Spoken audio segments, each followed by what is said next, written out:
ಟಿವಿ9 ನ್ಯೂಸ್ಗೆ ಸ್ವಾಗತ. ನಾನು ಅವಿನಾಶ್ ಶಿವನ್. ಮುಡಾ ಪ್ರಕರಣದಲ್ಲಿ ಸಿಎಂ ವಿರುದ್ಧ ರಾಜ್ಯಪಾಲರು ಪ್ರಾಸಿಕ್ಯೂಷನ್ಗೆ ಕೊಟ್ಟಿದ್ದು ನಾಯಕರ ನಡುವೆ ಮಾತಿನ ಕಾಳಗಕ್ಕೆ ವೇದಿಕೆ ಕಲ್ಪಿಸಿದೆ.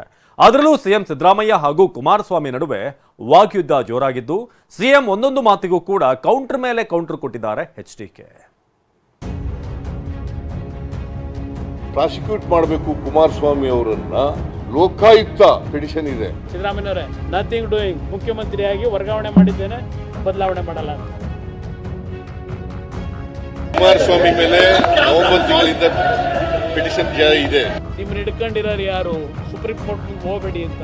ಇಡೀ ಕ್ಯಾಬಿನೆಟ್ ಮತ್ತು ಪಕ್ಷ ಎರಡೂ ಸೇರಿ ಕರ್ನಾಟಕ ರಾಜ್ಯದ ಮುಖ್ಯಮಂತ್ರಿಗಳ ಪರವಾಗಿ ಇದ್ದೇವೆ. ಬಂಡೆ ಅನ್ನೋದು ಇದೆಯಲ್ಲ, ಆ ಬಂಡೆನೇ ಡೇಂಜರ್ ಅಲ್ಲಿ. ಶ್ರೀಮಾನ್ ಸಿದ್ದರಾಮಯ್ಯ ನನಗೆ ಭೇಟಿ ಮಾಡಿದ್ದೇನೆ. ಅವರು ಹೇಳಿದ ನಾನು ಧೈರ್ಯವಾಗಿದ್ದೆ, ಅವರು ಧೈರ್ಯವಾಗಿದ್ದೇ ಇದ್ದಾರೆ. ಟಗರೋದು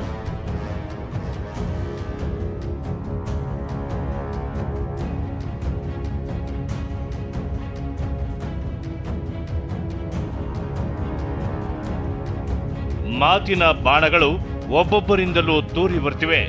ಏಟಿಗೆ ಎದುರೇಟು, ಸವಾಲಿಗೆ ಪ್ರತಿ ಸವಾಲು ಎಂಬಂತೆ ವಾಕ್ ಸಮರ ಭುಗಿಲೆದ್ದಿದೆ. ಮೂಡಾ ವಿಷಯದಲ್ಲಿ ಸಿಎಂ ವಿರುದ್ಧ ರಾಜ್ಯಪಾಲರು ಪ್ರಾಸಿಕ್ಯೂಷನ್ಗೆ ಆದೇಶ ಕೊಟ್ಟಿದ್ದು ಕಾಂಗ್ರೆಸ್ ಹಾಗೂ ದೋಸ್ತಿ ನಾಯಕರ ನಡುವಿನ ವಾಗ್ ಯುದ್ಧಕ್ಕೇನು ಬರವೇ ಇಲ್ಲ. ಅದರಲ್ಲೂ ಸಿಎಂ ಸಿದ್ದರಾಮಯ್ಯ ಕುಮಾರಸ್ವಾಮಿ ಅವರ ಜಂತಕಲ್ ಮೈನಿಂಗ್ ಮತ್ತು ಸಾಯಿ ವೆಂಕಟೇಶ್ವರ ಪ್ರಕರಣ ಪ್ರಸ್ತಾಪಿಸಿದ್ದು ಕುಮಾರಸ್ವಾಮಿಯ ಕೋಪ ನೆತ್ತಿಗೇರುವಂತೆ ಮಾಡಿದೆ. ಹೀಗಾಗಿ ಸಿದ್ದರಾಮಯ್ಯನವರ ಪ್ರತಿ ಮಾತಿಗೂ ದಳಪತಿ ತಮ್ಮ ಹೇಳಿಕೆಗಳ ಮೂಲಕವೇ ದಾಳಿ ಮಾಡಿದ್ದಾರೆ. ಸಿದ್ದು ವರ್ಸಸ್ ಎಚ್ಡಿಕೆ ಜೋರಾಯಿತು ಪ್ರಾಸಿಕ್ಯೂಟ್ ಕದನ. ರಾಜ್ಯಪಾಲರ ಪ್ರಾಸಿಕ್ಯೂಷನ್ ಸಂಬಂಧ ಮಾತನಾಡಿದ್ದ ಸಿಎಂ, ಕುಮಾರಸ್ವಾಮಿ ಮೇಲೆ ಲೋಕಾಯುಕ್ತತೆ ಪಿಟಿಷನ್ ಇದೆ, ಇವತ್ತಿನ ತನಕ ಶಾಂಕ್ಷನ್ ಕೊಟ್ಟಿಲ್ಲ ಅಂದಿದ್ರು. ಇದಕ್ಕೆ ಸವಾಲಾಗಿ ಮಾತನಾಡಿದ ಎಚ್ಡಿಕೆ, ನಾನು ಪ್ರಕರಣವನ್ನ ಏಕಾಂಗಿಯಾಗಿ ಎದುರಿಸುತ್ತೇನೆ ಎಂದಿದ್ದೆ, ಕಡತ ತೆಗೆದು ನೋಡಿ ಸಿದ್ದರಾಮಯ್ಯನವರೇ ಅಂತ ಗುಡುಗಿದ್ದಾರೆ. ಪ್ರಾಸಿಕ್ಯೂಟ್ ಮಾಡಬೇಕು ಕುಮಾರಸ್ವಾಮಿ ಅವರನ್ನ, ಈಗಿನ ಕೇಂದ್ರದ ಮಂತ್ರಿ ಅವರನ್ನ ಪ್ರಾಸಿಕ್ಯೂಟ್ ಮಾಡಬೇಕು ಅಂತೇಳಿ ಲೋಕಾಯುಕ್ತ ಪಿಟಿಷನ್ ಇದೆ. ಇಲ್ಲಿ ಯಾರೋ ಇಂಡಿವಿಜುವಲ್ ಕೊಟ್ಟಿರ್ತಕ್ಕಂಥ ಪಿಟಿಷನ್, ಲೋಕಾಯುಕ್ತದವ್ರನ್ನೇ ಪಿಟಿಷನ್ ಇದೆ. ಇವತ್ತಿನವರಿಗೆ ಶಾಂಕ್ಷನ್ ಕೊಟ್ಟಿಲ್ಲ. ನಥಿಂಗ್ ಡೂಯಿಂಗ್ ಅಂದೆ ಸಿದ್ದರಾಮಯ್ಯನವರೇ, ನಥಿಂಗ್ ಡೂಯಿಂಗ್, ಮುಖ್ಯಮಂತ್ರಿಯಾಗಿ ವರ್ಗಾವಣೆ ಮಾಡಿದ್ದೇನೆ, ಬದಲಾವಣೆ ಮಾಡಲ್ಲ ಅಂತ. ನನ್ನ ಹಿಂದೆ ಇರತಕ್ಕಂಥ 124 ಜನ ಶಾಸಕರುಗಳ ಬೆಂಬಲವನ್ನು, ರಕ್ಷಣೆಯನ್ನು ಪಡೆದು ನಾನು ಈ 150 ಕೋಟಿ ಹಗರಣದ ರಕ್ಷಣೆ ಪಡೆಯಲ್ಲ. ಪ್ರಾರಂಭ ಮಾಡಿ ವಿರೋಧ ಪಕ್ಷದಲ್ಲಿ ಏನು ಕೂತಿದ್ದೀರಿ, ಏಕಾಂಗಿಯಾಗಿ ಎದುರಿಸ್ತೀನಿ ಅಂತಕ್ಕಂಥ ಪದ ಬಳಸಿದ್ದೇನೆ ಸಿದ್ದರಾಮಯ್ಯನವರೇ. ಏಕಾಂಗಿಯಾಗಿ ಎದುರಿಸ್ತೀನಿ ಅಂತ ಹೇಳಿ ಇವತ್ತು ಕಡತ ತೆಗೆದು ನೋಡಿ ನಿಮ್ಮ ವಿಧಾನಸಭೆ ಕಲಾಪದಲ್ಲಿ ಏನು ಹೇಳಿದ್ದೇನೆ ಅಂತ ಹೇಳಿ. ಸಾಯಿ ವೆಂಕಟೇಶ್ವರ ಕಹಾನಿ ಕಥೆ ಕೆದಕಿದ ಸಿಎಂ, ಎಚ್ಡಿಕೆ ಕೆಂಡ. ಎಚ್ಡಿಕೆ ವಿರುದ್ಧ ಮತ್ತೊಂದು ಆರೋಪದ ಬಗ್ಗೆ ಮಾತನಾಡಿದ CM, Sai Venkateshwara minerals bogus ಸಂಸ್ಥೆಗೆ ಗಣಿ ಸಂಪತ್ತು ನೀಡಿ ಲೂಟಿ ಹೊಡೆದಿದ್ದಾರೆ ಅಂದಿದ್ರು. ಇದಕ್ಕೆ ತಿರುಗೇಟು ಕೊಟ್ಟ ಎಚ್ಡಿಕೆ, ಜಂತಕಲ್ ಮೈನಿಂಗ್ ಹಗರಣ ಬೋಗಸ್ ಅಂತ ತೀರ್ಪು ಬಂತು, ಸಾಯಿ ವೆಂಕಟೇಶ್ವರದು ತನಿಖೆಯಲ್ಲಿದೆ ಅಂದ್ರು. ಆಮೇಲೆ 23/11/2023 ಲೋಕಾಯುಕ್ತರವರು ಕುಮಾರಸ್ವಾಮಿ ಅವರ ಮೇಲೆ ಪ್ರಾಸಿಕ್ಯೂಷನ್ಗೆ ಅನುಮತಿ ಕೊಡಿ ಎಂದು ಕೋರಿ ದಾಖಲೆಗಳ ಸಮೇತ ಬರೆದು ಅನುಮತಿ ಕೇಳಿದ್ದಾರೆ. ಸಾಯಿ ವೆಂಕಟೇಶ್ವರ ಮಿನರಲ್ಸ್ ಎಂಬ ಬೋಗಸ್ ಸಂಸ್ಥೆಗೆ 6/10/2007 550 ಎಕರೆ ಅಮೂಲ್ಯ ಗಣಿ ಸಂಪತ್ತನ್ನು ನೀಡಿ ಸಾವಿರಾರು ಕೋಟಿ ರೂಪಾಯಿ ಲೂಟಿ ಹೊಡೆದಿದ್ದಾರೆ ಅಂತ ನಾನು ಹೇಳಿರೋದಲ್ಲ, ಲೋಕಾಯುಕ್ತವ್ರು ಹೇಳಿರೋದು. ಅವರು ಕೊಡಲಿಲ್ಲ. ನನ್ನ ಮೇಲೆ ನಂತರ 4 ಕೇಸ್ ಹಾಕಿದ್ರು. ಯಾವುದೋ ಒಂದು 4 ಡಿನೋಟಿಫಿಕೇಷನ್ದು, ಇನ್ನೊಂದು 2 Sai Venkateshwara Jantakal mining.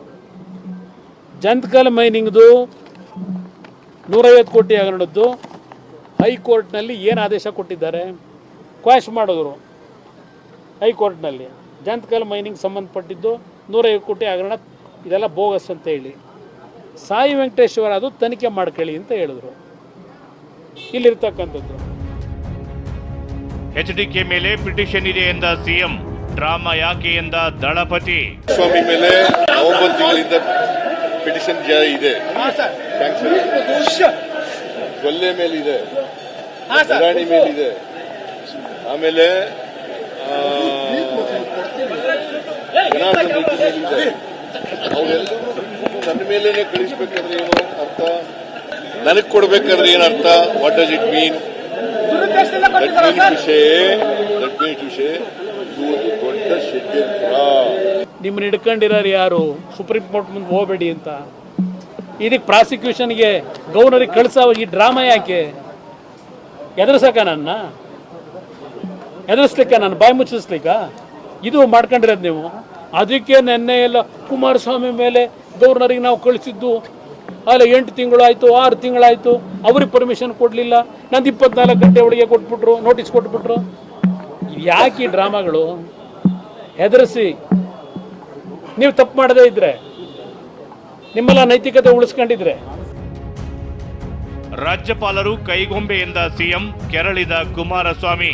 Clearly shows that the sanction given by the governor is totally unconstitutional and illegal. Politically motivated. And he acted according to the direction of the government of India. And he is a puppet in the hands of government of India. ಇದು ಕೇಂದ್ರ ಸರ್ಕಾರನ ಯಾಕೆ ದೂರ್ತೀರಿ? ನೀವು ಸರಿಯಾಗಿದ್ದರೆ ಕೇಂದ್ರ ಸರ್ಕಾರ ಯಾಕೆ ದೂರ್ತೀರಿ? ಈಗ ಯಾಕೆ ಸ್ಟಾಲಿನ್ ಮೇಲೆ ನಡೀತಾ ಇಲ್ಲ? ತೆಲಂಗಾಣದಲ್ಲಿ ಯಾಕೆ ನಡೀತಾ ಇಲ್ಲ? ಇಲ್ಲಿ ಯಾಕೆ ಪ್ರಾರಂಭ ಆಯಿತು? ನಾನು ಅವತ್ತೇ ಹೇಳಿದ್ದೇನೆ,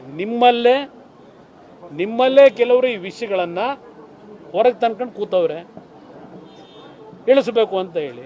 ನಿಮ್ಮ ಕಿತ್ತಾಟದಲ್ಲಿ ಕೇಂದ್ರ ಸರ್ಕಾರ ಯಾಕೆ ತರ್ತಾರೆ ಮಧ್ಯಕ್ಕೆ? ನನಗೇನು ಬೇರೆ ಕೆಲಸ ಇಲ್ವಾ? ಸಿದ್ದು ಎಚ್ಡಿಕೆ ನಡುವೆ ಜೋರಾದ ರಾಜೀನಾಮೆ ರಗಳೆ. Why? And what for I should resign? Tell me. Why I should resign? See, why I should resign? Tell me. What is the offense that I have committed? According to me, the governor has to resign. ನೋಡೋಣ ಅಂತ. ಈಗ ನೋಡಿ, ನಾನು ರಾಜೀನಾಮೆಯನ್ನು ಕೊಡಿ ಅಂತ ಹೇಳಲ್ಲ, ನನಗೆ ಕೊಡ್ತಾರೆ ಅಂತ ನಂಬಿಕೆ ಇಲ್ಲ. ಆದರೆ ಕಾನೂನು ಅಂತಕ್ಕಂಥದ್ದಿದೆ. ಈ ದೇಶದ ಕಾನೂನಿನ ವ್ಯವಸ್ಥೆ ಒಳಗೆ ಯಾವ ಹಂತದಲ್ಲಿ ಏನು ತೀರ್ಮಾನಗಳಾಗಬೇಕು ಅಲ್ಲಿ ತೀರ್ಮಾನಗಳಾಗುತ್ತೆ. ಸಿಎಂ ಪರವಾಗಿದ್ದೇವೆ ಎಂದ ಡಿಕೆ, ಬಂಡೆ ಡೇಂಜರ್ ಎಂದ ಎಚ್ಡಿಕೆ. ಹೀಗೆ ಸಿಎಂ ಸಿದ್ದರಾಮಯ್ಯ ಹಾಗೂ ಕೇಂದ್ರ ಸಚಿವ ಕುಮಾರಸ್ವಾಮಿ ನಡುವೆ ಮಾತಿನ ಕಾಳಗವೇ ಜೋರಾಗಿದೆ. ಕುಮಾರಸ್ವಾಮಿ ಕೋಪ ಕೇವಲ ಸಿಎಂ ಮೇಲೆ ಮಾತ್ರವಲ್ಲ, ಡಿಸಿಎಂ ಡಿಕೆ ಶಿವಕುಮಾರ್ ಮೇಲೂ ಕೆಂಗಣ್ಣು ಬೀರುವಂತೆ ಮಾಡಿದೆ. ಡಿಕೆ ವಿರುದ್ಧ ಗರಂ ಆದ ಕುಮಾರಸ್ವಾಮಿ ಬಂಡೇನೆ ಡೇಂಜರ್ ಅಂತೆಲ್ಲ ಮಾತನಾಡಿದ್ದಾರೆ. ಇಡೀ ಕ್ಯಾಬಿನೆಟ್ ಮತ್ತು ಪಕ್ಷ ಎರಡೂ ಸೇರಿ ನಾವೆಲ್ಲ ಒಗ್ಗಟ್ಟಿನಿಂದ ಕರ್ನಾಟಕ ರಾಜ್ಯದ ಮುಖ್ಯಮಂತ್ರಿಗಳ ಪರವಾಗಿ ಇದ್ದೇವೆ.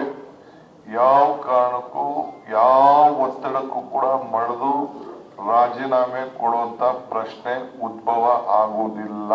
ಬಂಡೆ ಅನ್ನೋದು ಇದೆಯಲ್ಲ, ಆ ಬಂಡೆನೇ ಡೇಂಜರ್ ಅಲ್ಲಿ. ಇವತ್ತು ನಮ್ಮ